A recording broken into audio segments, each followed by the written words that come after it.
Good morning everyone. I hope all of you are fine and studying very nicely at home. Please go through the videos properly and study properly at home, okay? No need to waste time. Today let us start with chemical properties of acids and bases. So already you learned what is an acid, what is a base, and some examples also you learned, okay? So today we will see how acids and bases react with metals, okay? Acid reacts with metal, gives us salt and hydrogen gas, okay? That you have to remember. If you see any acid and if you see any metal and if they react, it should come in your mind that it will give us some salt and water, corresponding salt and water, okay?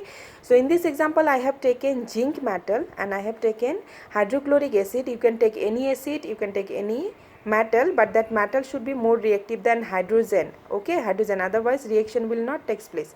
So zinc reacts with hydrochloric acid and gives us the salt, zinc chloride, and hydrogen gas forms. Am I clear to you? So in this reaction, what you will see when you will add zinc, you will see that some bubbles of gases are forming. So this is due to the formation of hydrogen gases, okay?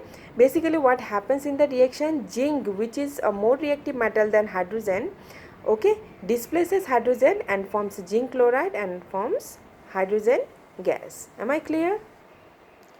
Now if you perform the reaction taking any base, you will see that only not all metals reacts with bases, okay, but zinc reacts with a base, gives us the corresponding salt and hydrogen gas. Am I clear? So this particular reaction only you have to remember taking base, but for acids you have to remember by taking different types of metals. Am I clear to you? Okay.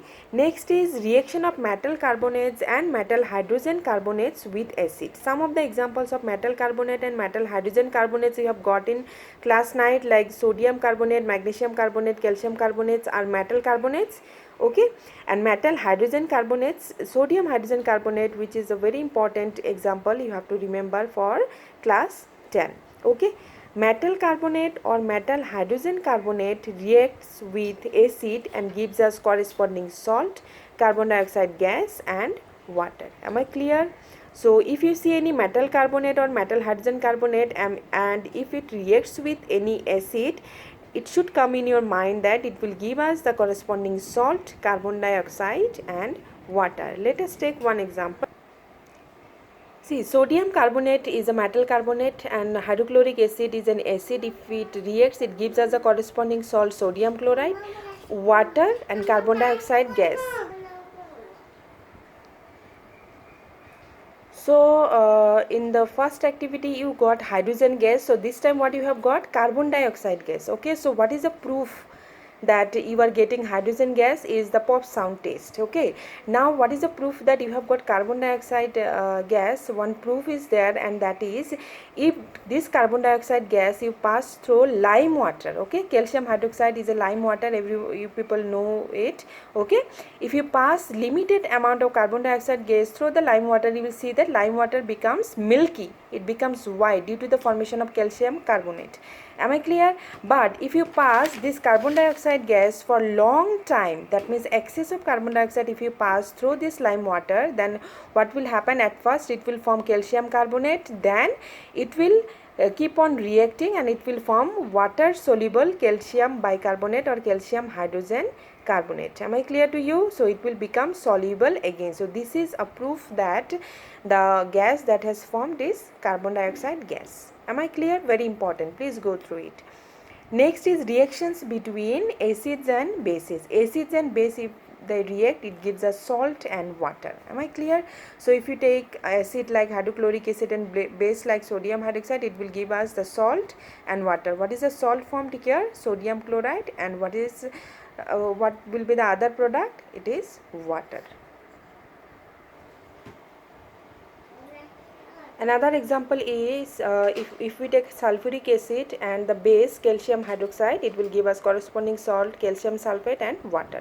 Now reaction of metallic oxide with, try to remember some examples of metallic oxides.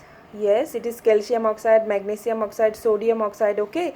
So metallic oxide reacts with acid, gives us salt and water. Now we know that acids and bases reacts, gives us salt and water. Am I clear? So if acid and metallic oxide gives us salt and water, so what should be the behavior of metallic oxide? Obviously base, because here acid and base gives us salt and water. So here already one acid is there, so metallic oxide is base. Am I clear? It will be basic in nature. So metallic oxide is basic in nature, and metallic oxide reacts with acid, gives us salt and water. Similarly, non-metallic oxide behaves as acid. Okay, so any base can react with non-metallic oxide which behaves as acid and gives us salt and water. For example, if you take carbon dioxide, which is a non-metallic oxide, reacts with the base like calcium hydroxide, gives us the salt, calcium carbonate and water. Am I clear? Very important, please remember. So what is the nature of non-metallic oxide? It is acidic. And what is the nature of metallic oxide? It is basic. Now what is common in all acids and all bases? If you consider some acids like hydrochloric acid, sulfuric acid, nitric acid in water, it breaks or dissociates and it gives us like this: hydrogen ion and chloride ion. Sulfuric acid gives us hydrogen ion and sulfate ion. Nitric acid gives us hydrogen ion and nitrate ion. So what is common? Hydrogen ion. So hydrogen ion is common in all acids, and this hydrogen ion immediately can combine with water and gives us hydronium ion. Is it clear? Hydrogen ion can immediately combine with water and gives us hydronium ion. So you can tell that in case of acid it is the hydrogen ion or hydronium ion which is common. Am I clear? Both will be correct.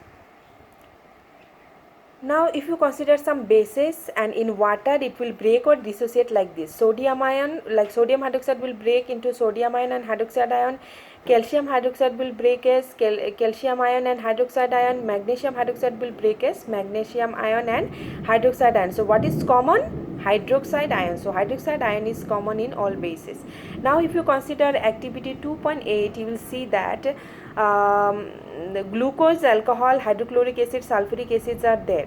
Since acids can dissociate into ions, so what will happen? It can conduct electricity. But glucose formula is this, and alcohol, if you take any example like this one is ethanol, formula is this. Although it has hydrogen in it, it cannot break as hydrogen ion like this, like acids. Am I clear to you?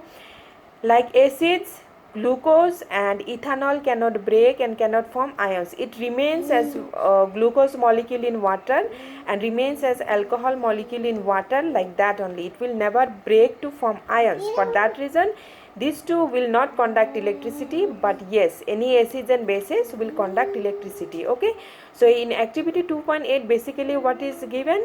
These are the substances that is given, and you have to see which one can conduct electricity and which one not. And you will see that when you will construct the circuit and you will take glucose or alcohol, and when you will switch it on, current will not pass. This is because it will not form any ions. But when you will take hydrochloric acid and sulfuric acid, and when you will switch it on, you will see that it will conduct electricity due to the formation of ions. Am I clear? So up to this, please study very nicely at home.